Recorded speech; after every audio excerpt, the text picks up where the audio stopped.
So, this is a new series in my channel called Of What I Love.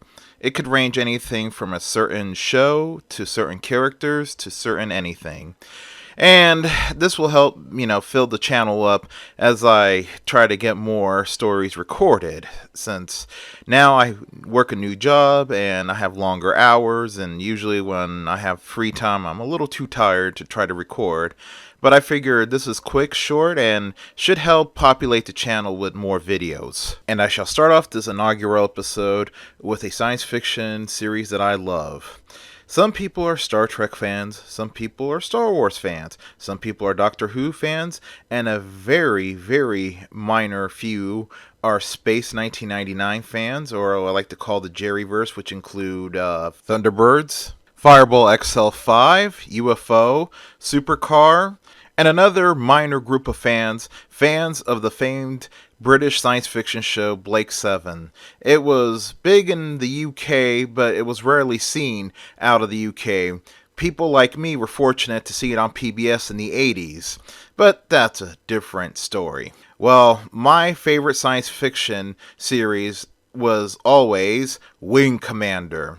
For those of you who don't know what Wing Commander was, it was a series of science fiction 3D, well, pseudo 3D by today's standards, spaceflight simulator where you engaged in interstellar dogfighting with a feline bipedal anthropomorphic race of lions called the Kilrathi. Oh, I love the series, and I still do. And I shall tell you how I came upon this series. Let's flash back. Let's flash back to the year 1992. I was 10 years old. Life was good, so I thought. And it was late autumn, as I recalled, because it was cold that day and rainy. Back where I lived at, Florida, especially Orlando, we kinda had 3 seasons before global warming just made it into a consistent hotbox. Well, on that fateful day, I was over at my uncle's house. We were visiting him, and my uncle was showing off his new toy, a brand new PC. It was a tower PC, and I do not know what brand it was. All I know that the box that it came in had an image of a man running and a streak of colors behind him. And my uncle was showing off his new CD-ROM. It was an external CD-ROM that was connected to a parallel port behind his new PC. And I do remember that the PC also came with 5¼ disk drives and the 3¼ disk drive. His new PC was a massive step up from his previous computer.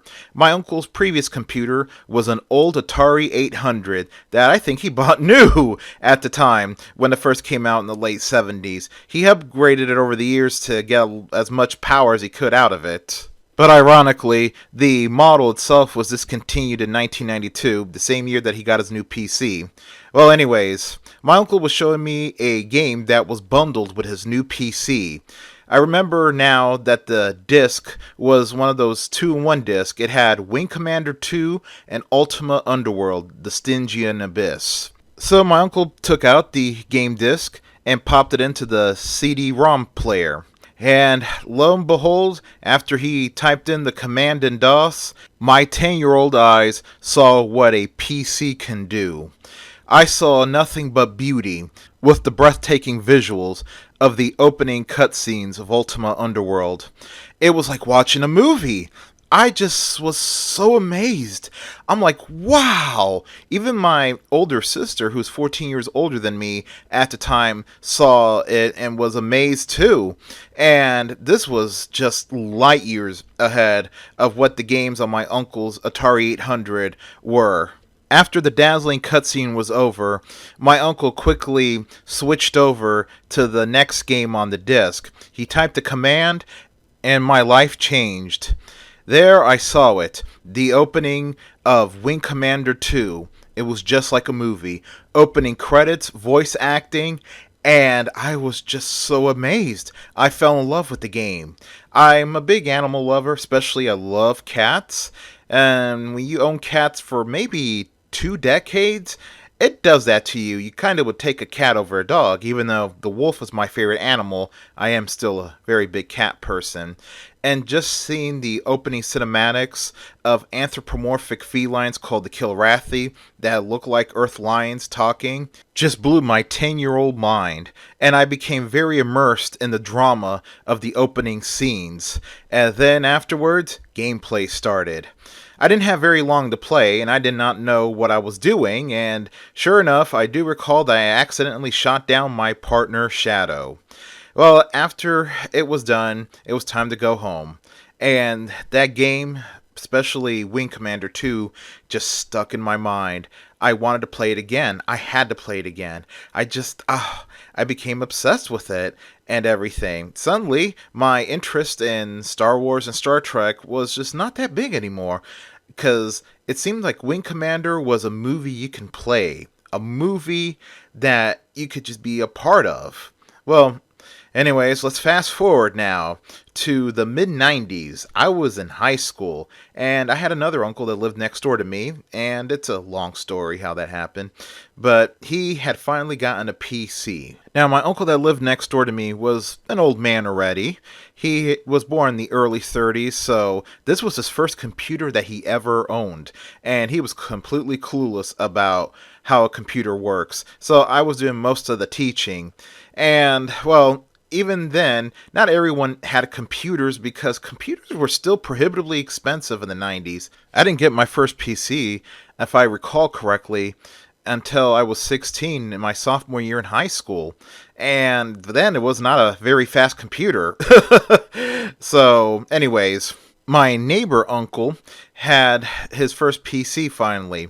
It was a 133 megahertz computer. I don't know what the RAM was, but now I had access to a computer next door, and that means I could get to work on him to try to get Wing Commander. Well, he finally got Wing Commander 2, and boy, oh boy, was my 14-year-old self so happy to be reunited with a game that I loved. Well, unfortunately, that moment didn't last very long because Wing Commander 2 was an MS-DOS game, and Windows 95 was a Windows PC, even though there was MS-DOS in it, but to try to install a DOS game in Windows was a nightmare, even back then. So my uncle had a dear friend who was a computer expert, and he came over and installed Wing Commander and another game that he got at a yard sale, King's Quest V. Oh boy, was I happy for a little bit, but unfortunately, it was just getting more and more difficult to, get that game running. But that same year, I would get a break because something big came out by Origin, the Kilrathi saga, which was Wing Commander 1 through 3 re-released for Windows PC. Well, I knew about Wing Commander 3 because I saw all the advertisements for it, and I remember not being thrilled about Wing Commander 3 due to the fact that, yes, it had Mark Hamill, the king of sci-fi, which that's open to debate, but it also had this, I don't know, I did not like the Kilrathi at all. I thought they were horrible looking on that game, and I just wish they had stuck with the traditional animation of the Wing Commander 1 and 2 era, or even at least the animation style of the Privateer games. Well, anyways, my uncle got it, and I got to play both the first game and the third game, and I loved it. Was really invested in the theories. Well, eventually, I got tired of playing the games, and plus, since the computer was at my uncle's house, I just didn't, have full access to it. And then life moved on, and yes, I did get to play Wing Commander 4 and Wing Commander Prophecy, which, hey, I liked Wing Commander 4. I loved it.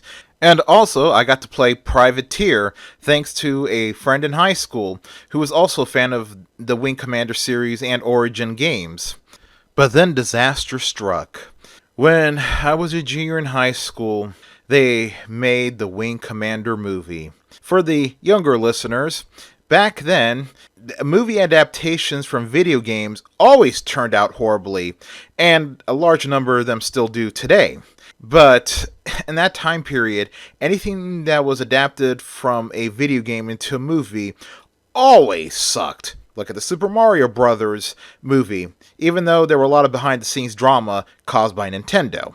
And also, any movie that was adapted to video games were also crappy. I mean, there were exceptions to the rule, like Batman Begins, the video game that came out for the Xbox, the PS2, and the GameCube, and Superman Returns. Yes, I said it, Superman Returns. The game was better than the movie. Enough said. Well, my friend in high school that introduced me to Privateer went to see it, despite that I warned him not to. He told me I should be more open-minded and give it a chance.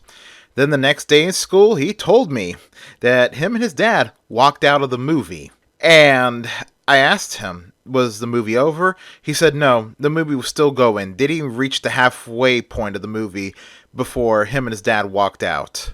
And as the reviews were coming in for the movie, it didn't even open up on any of the top 5 spots that weekend. And word of mouth in the high school at the time was, it was a terrible movie. Well, I didn't see this travesty of a film until it appeared on cable not long after it came out in theaters, and I was appalled at how horrible it was. And I thought to myself, what was Chris Roberts thinking? For those of you who didn't know, Chris Roberts was the one that made the game. He thought he could make the movie. And how does a man who makes a huge franchise screw it up? Well, it's happened to the best of every creator. And I thought to myself after I saw the movie, if I had made a multi-million-dollar franchise like he did, and I decided to turn it into a movie and do the whole thing myself, I would have done a better job. Maybe I would have done it, with CGI, due to the fact that CGI films were gaining traction in mainstream back in the late 90s. But still, it was horrible, and I just don't know how he managed to screw it up like that. And then there was the cartoon, Wing Commander Academy. Well, I sat and saw it, and I was disappointed. It originally was supposed to be set in the Wing Commander 3 universe and would follow the further adventures of Maverick and Maniac. They even got the actors from Wing Commander 3 and 4 to voice their characters in the new cartoon. But something happened behind the scenes. I don't know what happened. And then they quickly shifted the cartoon to be about Maverick and Maniac's time in the academy. The idea would have worked great if they didn't use all the visuals of Wing Commander 3 and 4 in the cartoon. They did bring in the scimitar, but still, half of the uniforms and half of the ships were from Wing Commanders 3 and 4. And I just don't know. The cartoon only lasted a season, and it was terrible. Well, let's just safely say that the series ended with Wing Commander Prophecy. And it was a great game. I played it, and I loved it. And after Wing Commander fell off the radar and Origin Systems was gone, life was just normal for me. And I, kept Wing Commander always in a special place in my heart. Well, in the 2010s, I set out to collect the entire original game in their boxes, and I succeeded in that as I successfully completed my collection. I have Wing Commanders 1 through 4 all in their original boxes with the original material and everything. And I didn't install it on my computer because I downloaded the entire series on Steam, and I play it once in a while when I'm in a Wing Commander mood. Well, then Star Citizen was announced. Star Citizen was supposed to be a spiritual continuation of Wing Commander. It was being done by Chris Roberts, and he even had Mark Hamill do some lines in motion capture, but the game never came into fruition. Despite a lot of beta players playing stuff online, by the time that game comes out, I'll be an old man. But the one thing that I'm always thankful for is that my favorite franchise had never fallen into the hands of corporations that turned it into a political propaganda machine, like what happened to Star Wars, Star Trek, and Doctor Who, that fell into the hands of people who had a political axe to grind and put it in the show and destroyed it forever. Wing Commander was spared that fate, and that I am thankful for. Well, since that fateful day in 1992, my love for Wing Commander will always persist. as you have your Doctor Who fans, your Star Wars fans, and many other fans of science fiction shows that have come and gone. I am of that group of people who love Wing Commander, and when anyone asks me what is my favorite sci-fi franchise, I will always say Wing Commander, and I will explain to them the history of the games and what the games were about, and tell them to avoid that god-awful movie from the late 90s. Like and subscribe. The end.